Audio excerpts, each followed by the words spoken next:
Hi everyone, welcome back to another video. I just want to say, first of all, thank you to everyone that has subscribed and everyone that has anyone that has commented and liked as well. You guys are actually my real MVPs. I really appreciate you guys. But yeah, obviously I'm here by myself, as you can see. Ben is not here, but it's all good.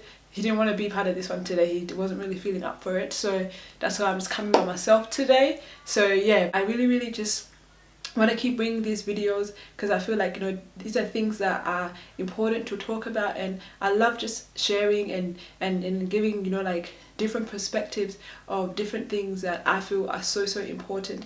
If you know me, you know that I'm always I'll be going on and on about random stuff, but I hope that what I talk about here is actually a blessing and it helps you guys in some way, shape or form. But yeah, so guys, today I want to come to you guys with a topic about how our attitudes affect our altitude. So first up, I did a little Google search, and obviously Dr. Google always plugging us out here like this. So today when I did the search, this is the definitions that it came up with. So first I did the search for attitude, and attitude is a settled way of thinking. Then altitude was the height of an object or point in relation to sea level or ground level. So obviously with our attitudes, we know that it's not to do with all this, none of that. It's all to do with our mindset and how we actually choose to think and how we decide that we're gonna have like our mind set in a specific way, and then with our altitude is the height is a representation of the height, a level or point in which we go. Your attitude literally determines how high you go in life, or how far you go in life, because sometimes some of us are out here having super negative attitudes, and we walk around all negative, speaking negative words all the time, and our whole mindset is just really wrong, and we wonder why we're not achieving things that we want to achieve, or we're not getting to where we want to get. Sometimes you need to really check your attitude, because what's your attitude really like towards certain things, and so there's 5 things that I want to discuss. There are 5 things that I want to just point out, things that you can be doing to help you improve your attitude, to help you improve your mood just in general. And the number 1 thing is exercise. So obviously guys, you all know, like, I'm just out here bringing things that I'm using, everyday things that are helping me, because some of you guys might all already know this, but I'm just going to say it anyway. Exercise is so important because it actually really helps you improve your mood. It helps blood just circulate in your whole body. It helps you lose weight even, man. I don't know if some of you guys are trying to lose weight, but you know that exercise is good for that, obviously. And so exercise just in general is really good, and it just helps you take your mind off certain things, because you're working on your body, you're working on yourself. And another thing is reading. That's another thing that really improves your mind, just opens your mind. Like, I found, like, just this year, because I was a reader, but not really, I didn't read a lot, like I was just every now and then kind of thing. But now I'm like, okay, I'm taking it really seriously, and I found that it has actually opened my mind. Like, the way that I think is so different because of the books that I started reading this year, just this year alone. And so I just want to emphasize the fact that reading is something that you could actually be doing. Like, you could actually be doing in this time where everything seems like so boring and you feel like there's nothing to do. Read a book. Actually read a book. You gain a lot from it. You actually gain insights that other people don't have, and it will literally take you to higher levels, to places that you've never been before, and your understanding, your mind will be open, honestly. So it's another thing that you could be doing. And then another thing as well is meditation. Obviously, for me as a Christian, like, I've already been doing this for the longest time. Whenever I'm stressed or worried about things, I would meditate and read the Bible and pray, and because those are the things that really help me to deal with any stress that I have. And I've been doing it for the longest time, so I know how well it actually works. And if you're not a believer or someone who actually is a Christian or whatever, you can even just sit, in a quiet place, relax. All meditation is literally just in your mind, in your head. You're coming to stillness, and you're just reflecting, and you're pondering on positive thoughts, and like trying to just reflect on things that you're trying to do, or maybe even situations that have happened and how you can deal with certain things. That's literally just reflecting, man. Like if you can just do that, that will really help you as well, because it might open your mind to some things that you might have wanted to do and haven't done, that you can actually start doing, and it really just helps you relieve your stress, because it can actually help you to deal with certain things that you might be going through at the time. So that's another thing you can do, meditation and just prayer. And if you're not someone that's a Christian, you don't have to pray, but obviously it works for some of us, so you can try it out as well.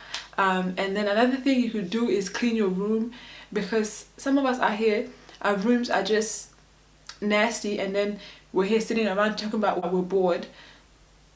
How are you bored when your room is messy? Go clean your room. Your room needs to be clean. Like, the reason why you're probably even that bored and you're stressed is because your room is dirty. Clean your room.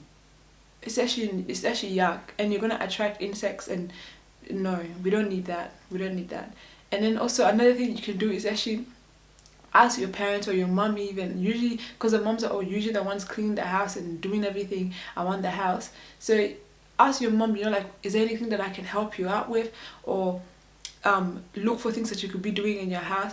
And look for fun things as well, like literally, because we're always complaining about the fact that we have no time to do anything, we're so busy, we live such a busy life, and now that we're told we're being quarantined and we're told to be staying at home, all of a sudden we have nothing to do. When we were busy before, we couldn't do everything else that we wanted to do, but now we have time. Let's actually use that time, if you want to like start a project, or I don't know, like plant some like plant a veggie garden, like some arts and crafts, whatever it is that you have had on your list of things to do, start something. And if you don't even have a list of things to do, maybe this is a time for you to be making a list. Like, write some goals, like, what are you trying to be in 5 years? What are you trying to do in 5 years? Who are you trying to be in 5 years? Are you trying to be just the same person, you just don't care about your life? Or you just like, whatever? You're not going to achieve nothing. You're not actually, like, if you don't have plans or goals set in place, then you just be going, for and through it. Whatever happens, because you never set anything that you wanted to do. Some of you guys feel like that needs to change, because you get what you expect. If you don't expect nothing, that you're gonna get nothing. But if you're expecting for something, that you achieve something, So it's so important that we write goals, we set, because honestly, I've been, like, this year has been like my growth year. I've been listening to so many podcasts, and also just reading heaps of books, and I'm learning so much. I'm just so excited to share everything as well that I'm learning.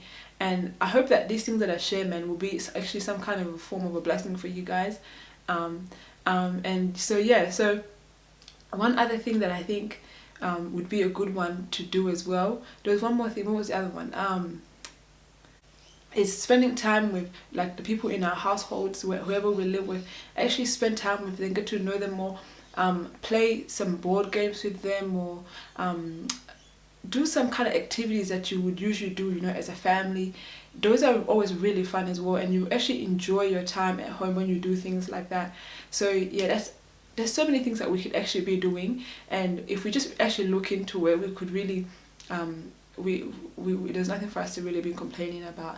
So yeah, guys, so I feel like it's just so important that our attitudes, whenever we're faced with anything that's negative, or anything that like we feel that, oh, why is these things happening, if we're gonna have a negative attitude, we're actually not gonna get anywhere at all. So it's so important that we decide that, okay, you know what, even if all these things are gonna happen, I'm gonna have a positive attitude. I'm not gonna break down, I'm not gonna get stressed, but I'm gonna just try my best to actually deal with everything that's happening. How can I deal with it? What ways can I actually start to deal with these things? What can I implement in place to help me to deal with this. Because if you know that you're someone that's super emotional and gets super stressed about things like this, you need to get ready and like look for ways that you can actually deal with these things, and maybe even look back and into ways that you've dealt with certain things before, certain that were stressful, things that were stressful for you before. Look back into those ways that you've dealt with them, and then maybe implement them as well. See if they'll work, because it's so important that if we have a positive attitude, if we have a positive mindset, we're going to produce positive results. But if we have a negative mindset, because our mindset is already settled this negatives, like, nope, look at everything that's going on, why is everything happening like this or this, and you're just complaining there, where are you gonna get? Nowhere. So we don't want to complain. We're not going to complain in this time. We're actually not going to complain. What we're going to do is look for things that we can do to enjoy ourselves. And what we're going to do as well is set our minds, because we have free will. Like, we actually have free will. We can tell our minds, this is how we're going to think. We're not going to think negative. We're not going to have self-sabotaging thoughts that are going to bring us down or make us depressed or make us stressed. But we're going to think positive, and we're going to decide that we're going to move forward and we're going to go to greater heights. So yeah, guys, just remember that the way your attitude is, it's actually a determining factor of how high you go in life or where you get to in life. So that comes to the end of my video. Thank you guys so much for watching, and I'll see you guys in my next video. So yeah, don't forget to like, comment and subscribe if you like my videos, so you can get a chance to watch more as well. Bye.